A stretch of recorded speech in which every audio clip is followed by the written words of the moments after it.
A black field phone sits on a map table, its thick cord snaking under a worn map of Normandy. One pencil line runs through the hedgerows and bends toward avalanches, like someone is trying to move an entire war with a single call. On July 24, 1944, that phone mattered more than a rifle. Because on that day, an American commander did not try to win by a single firefight. He tried to coordinate a system, air, artillery, and supply, on a tight clock. No gunfire at this moment, just calls. Just timing, and one question that should not exist in a modern army. Can you stop an invasion in motion with a phone call and then start it again and still win? Here is the shock outcome. In the weeks after this phone call, the German line in Normandy breaks open. The German army begins to fall back in pieces. German commanders later described the Allied system as something they could not answer in kind. Not just more men, not just more tanks, a system. So let us rewind and show how a war became a machine, and how one quiet American commander learned to run that machine with a map and a phone. March 25, 1944. At a top-level Allied conference, senior leaders argue over rail lines on a map. The debate is simple to say and hard to live with. Do you hit the enemy where he fights? Or do you hit the enemy where he moves? Rail yards, bridges, train lines. The German army depends on them. German fuel and shells depend on them. German reinforcements depend on them. But there is a cost. French towns sit beside these rail centers. Families live there. So this is not a clean choice. It is a hard choice. On March 26, 1944, Eisenhower approved the transportation plan, targeting rail hubs, bridges, and related transport nodes to slow German reinforcements as the landings began. It is a decision about timing, not about courage, timing, because the Allied plan is not to win the first fight, it is to control the second week, the third week, the month after. Now hold that thought, because this is the pattern you will see again and again. The American commander we are following is Lieutenant General Omar Bradley. He is not flashy. He does not sell himself with big speeches. People around him often describe him as calm, almost plain, but plain can be decisive when plain means clear. Bradley is a commander who thinks in lines and links, who is connected to who can call whom, how long it takes, where the road bends, where the rail line runs, where the planes can see. Now we jump to June 6, 1944, D-Day. The Allies land in Normandy. The fighting is intense and losses mount, often out of sight behind hedgerows and smoke. But behind the fighting, another fight begins at once. The fight to keep control of supply, control of movement, control of the sky, and control of information. In early June, German leaders still hoped they could crush the invasion by moving strong forces into Normandy and throwing the Allies back into the sea. But movement is not just willpower. Movement is rails, roads, fuel, and time. And as the rail system is hit, as bridges and yards are struck, German movement is slowed and bent like a pipe under pressure. This does not end the war, but it buys time. It buys the one thing an invasion always needs, a chance to build. Now we move forward to July 1944. By July 1, 1944, the Allied front in Normandy was stuck in hedgerow country. This is close fighting, slow fighting, confusing fighting. A tank cannot see far, a man cannot run straight. Every field is a small fortress. In June and July 1944, Bradley commanded the United States First Army. He can see the problem on the map. The front line is not moving enough, and time is not on the Allies' side forever. Because Germany can still concentrate forces and make a stand.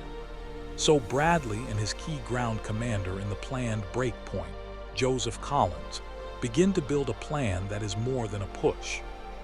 It is a schedule, a sequence, a chain. The plan becomes Operation Cobra. Now here is the key.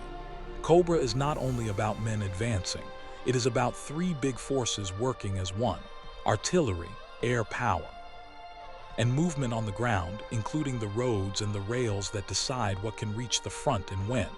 Think of it like one hand.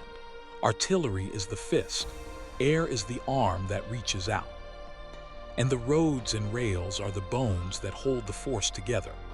Bradley wants all of it to strike in one tight window, so the German line cannot recover. That is why the map matters. That is why the phone matters, because a plan like this lives or dies by coordination. On July 12, 1944, Bradley held a major planning conference. It is not a parade. It is not a pep talk. It is a working meeting about targets, bomb sizes, and danger. There is a problem. Heavy bombers can drop a crushing load, but heavy bombers are not fine tools. They are huge tools. If they miss, the miss is still devastating. Bradley wants the bomb line to run along the front in a way that reduces risk to his own troops. But air commanders worry about how bombers can safely fly in and out. You can already feel the tension. Different parts of the machine are built to do different jobs. Bradley keeps pushing for one outcome: a breakthrough. He accepts risk, but he wants the risk to be controlled. On July 19, 1944, there was another key conference. Again, the topic is not bravery. The topic is approach routes. How will the bomber streams come in? From which direction? At what angle? It sounds technical, but this is life and death. Because if a bomber stream comes in at the wrong angle, the long line of bombs can slide across the front like a giant broom, and it can sweep up your own people. Bradley argues hard for an approach that runs along the front, not straight at it. He wants the danger to point away from his troops. Quick recap so nobody gets lost. Here is where we are. July 1944. Normandy. The Allies are stuck. Bradley wants to break the German line with a single hard punch, but the punch depends on air power, and air power depends on weather and timing. Now we arrive at the moment on the phone. July 24, 1944. This is the planned day. The attack has a set time. The air plan has a set time. The machine is ready to move, but the sky does not cooperate. Clouds and haze sit over the target area. This is not a small issue. A heavy bomber attack aimed at a narrow slice of ground needs clear sight. If you drop blind, the bombs do not just miss a tank. They miss a town. They miss a friendly unit. They miss everything. So on July 24, 1944, Air Chief Marshal Lee Mallory set the start time for 1:00 in the afternoon. Then the weather forces a postponement. Air Headquarters orders a postponement. Lee Mallory calls it off for visibility. Bradley's phone then becomes a decision point. Do they try again or do they rewrite the plan? This is the call. This is the call that changes the battle. Because calling off a giant strike is not like calling off a patrol. Bombers are already moving. Crews are already in the air. Fuel is already burned. And the Allied system does not yet have perfect emergency channels to turn every part at once. Some aircraft do not get the message in time. Some bombs still fall. People on the ground feel the earth shake and do not know if the real attack has started or not. It is a warning of what can go wrong. The map can be perfect, but the phone lines are the real nerves. And if the nerves fail, the whole body shakes. Bradley now faces a hard problem. He has asked his army to live through a plan that depends on timing. Now the timing has already slipped once. And the enemy is watching. If you delay too long, the enemy moves reserves. If you rush, you risk chaos and friendly losses. Bradley chooses to run the plan again. On July 25, 1944, the new start time was set for 11:00 in the morning. Now imagine the scene. A command post near the front, maps on boards, phones ringing, staff officers reading messages, weather reports coming in, pilots overhead watching cloud gaps, artillery units waiting for the moment to fire. infantry waiting for the moment to rise. Bradley does not need to shout. He needs the clock to hold. The air attack comes in, and even with careful planning, the danger becomes real. Some bombs fall short. Some American units are hit. One of the worst fears of this plan becomes true. There is no way to soften that. This is the price of trying to use a giant tool for a close job. And still, the plan continues. Because Bradley believes something bigger is at stake. If Cobra fails, the hedgerow fight can drag on. German reserves can settle in. The war can stretch. So Bradley keeps the machine moving. Now let us zoom in on the ground. When the bombs stop, the battlefield is not quiet. It is dust and smoke and broken hedges. German units are shaken, but not all are destroyed. Some are stunned. Some are pinned down. Some are cut off. Some are still able to fight. American units step into a landscape that looks torn open, and now the phone matters again. Because in a place like this, radios fail. Lines are cut. People get lost. The commander cannot see the front with his eyes. He sees it through messages, through reports, through calls, through a map where each new report becomes a new pencil mark. This is what coordination looks like under fire. It is not elegant. It is messy. It is human. A runner arrives with a note. A signal officer repairs a wire. A staff officer calls a corps headquarters and asks one question: "Where are you now?" And another question: "Can you move?" Now think about the German side. German commanders feel the shock, but they also try to read the meaning. They ask their own questions. Is this the main blow? Is this a cover for a bigger blow somewhere else? Can we hold the line? Can we counterattack? Here is one of the key German misunderstandings. They often look for a single weapon, a single new tank, a single trick. They look for the thing that will explain the pain. But the real thing is not a single weapon. It is the link between weapons. It is the speed of the link. It is the fact that an American unit can take fire in one field, make a call, and bring down massed artillery from many miles away. It is the fact that an air unit can be redirected, not by chance, but by a system of requests and nets. It is the fact that movement is planned like a timed chain, not like a hopeful push. Now we need one more comfort recap. Here is the key picture. Bradley is not winning by being everywhere. He is winning by connecting everything. He is turning the battlefield into a network. Now Cobra is not a clean, one-day victory. It is a break, a crack. And once a crack forms, the pressure of the Allied army begins to widen it. American units push forward. German units try to seal the breach. But every time they try to gather, air attacks hit roads. Every time they try to shift units, artillery fire can be shifted too.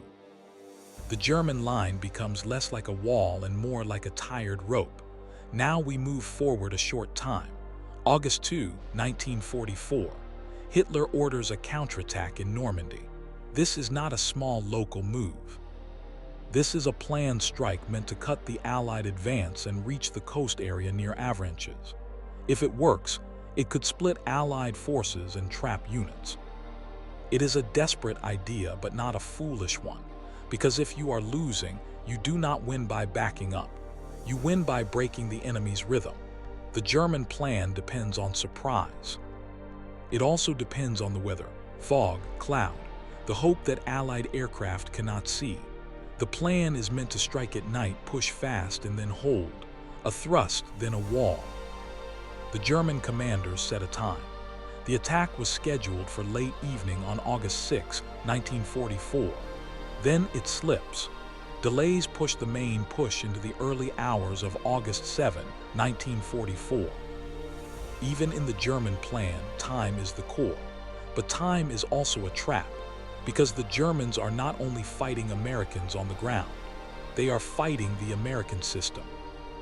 A system that tries to see and react quickly. Now we come to the decisive day of synchronization. August 7, 1944, early morning. German armored units move in the dark.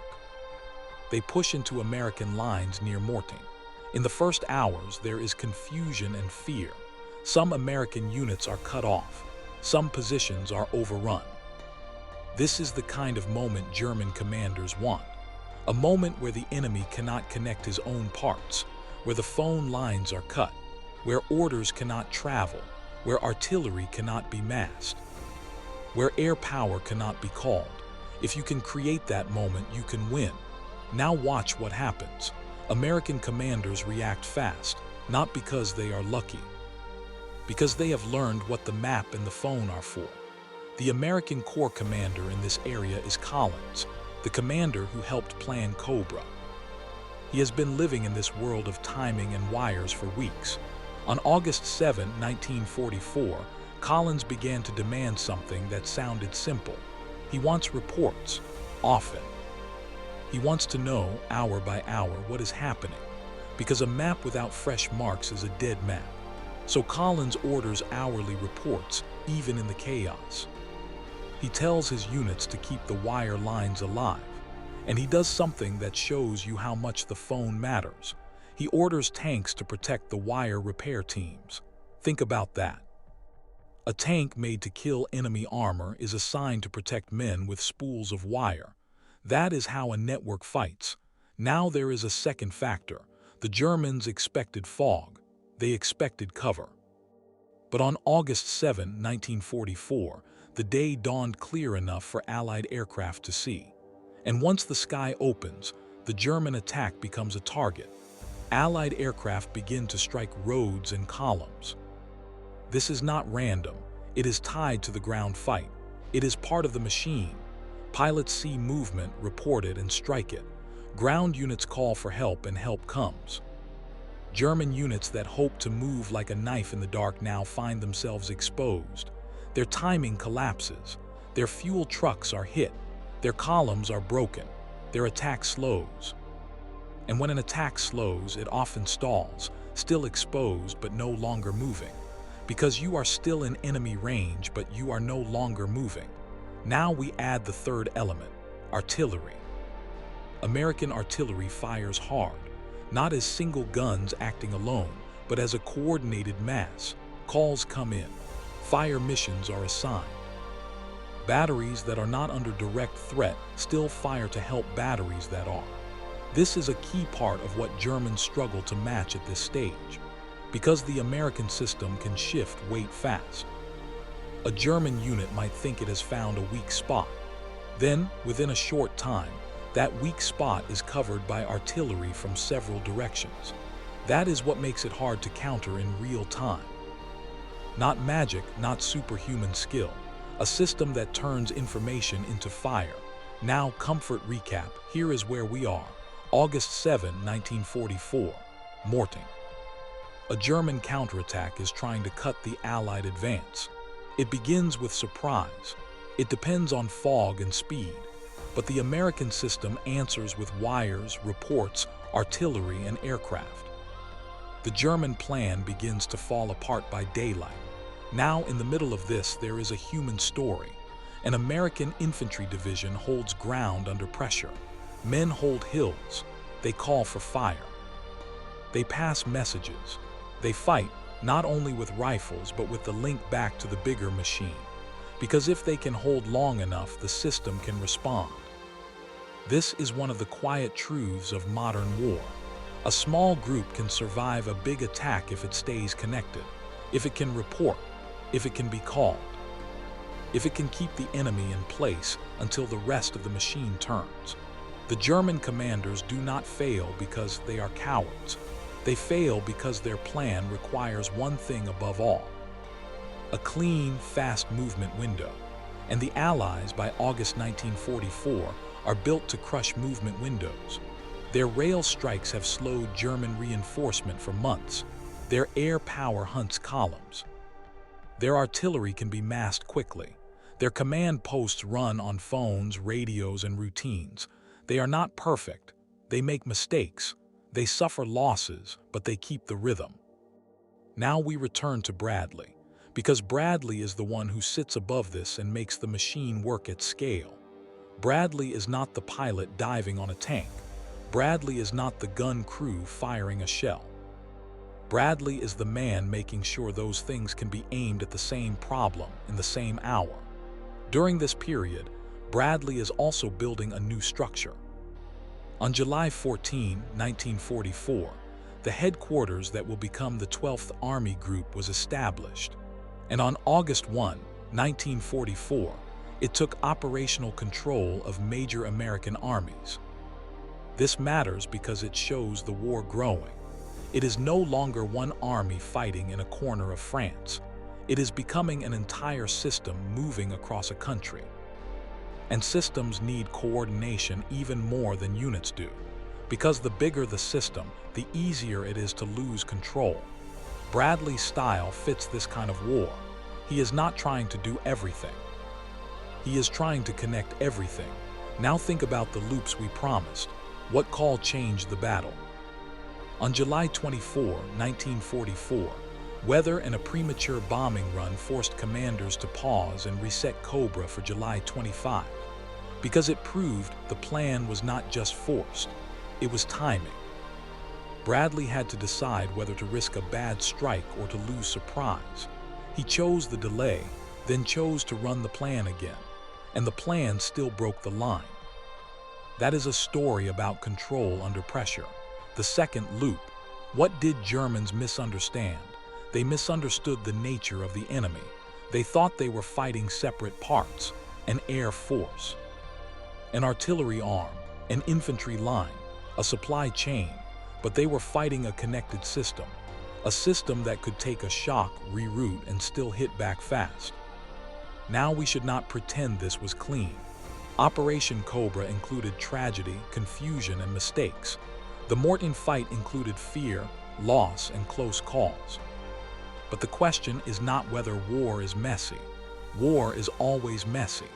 The question is whether your system can keep working while it is messy. And in late July and early August 1944, the American system often does. Now we zoom out for consequences. The failure of the German counterattack near Mortain removes one of the last chances Germany has to restore a firm line in Normandy. German units are now pulled in two directions. They are trying to stop the Allied breakout. They are trying to repair the damage from their own failed strike. They are trying to move on roads under air attack. They are trying to do it with fuel shortages, broken communications, and rising panic. This is where the earlier rail war and the later road war meet. If you cannot move safely, you cannot control the front. If you cannot control the front, you cannot set the terms of the next battle. So the German army begins to retreat and improvise. And improvisation is not a strategy, it is short-term survival. It is survival. For the Allies, the consequences are the opposite. The breakout opens paths. It creates a sense of momentum. It allows American and Allied forces to turn the fight into a pursuit. And pursuit is where coordination becomes even more deadly. Because a retreating enemy is exposed on roads, he is forced to move. He cannot hide forever. The same machine that broke the line now hunts the withdrawal. Planes watch the roads. Artillery fires to block choke points. Engineers and logisticians push supply forward. Command posts shift. Maps are updated. Phones ring again. Now, what does this reveal about war systems? It reveals something simple. In a big war, the winner is often the side that can do three things at once. See, decide, move. Seeing means intelligence, scouts, pilots, reports. Deciding means staff work, clear command, good routines. Moving means supply, roads, rails, fuel, and time. Bradley's gift was not a dramatic charge. It was making those three things line up. And once they line up, the enemy feels like he is being hit from all sides at once. That is what some German commanders mean when they say it feels unfair. It is not unfair in a moral sense. It is unfair in a practical sense. It is one side fighting as a whole body, and the other side fighting as separate limbs. Now we return to the cold open, that field phone on the map table. The cord under the map. The pencil line toward avalanches. In late July 1944, Bradley's war was not just in a trench. It is in the link between a report and a decision, between a decision and a strike, between a strike and a move. A phone call delays an attack. A phone call starts again. A phone call brings artillery onto a road.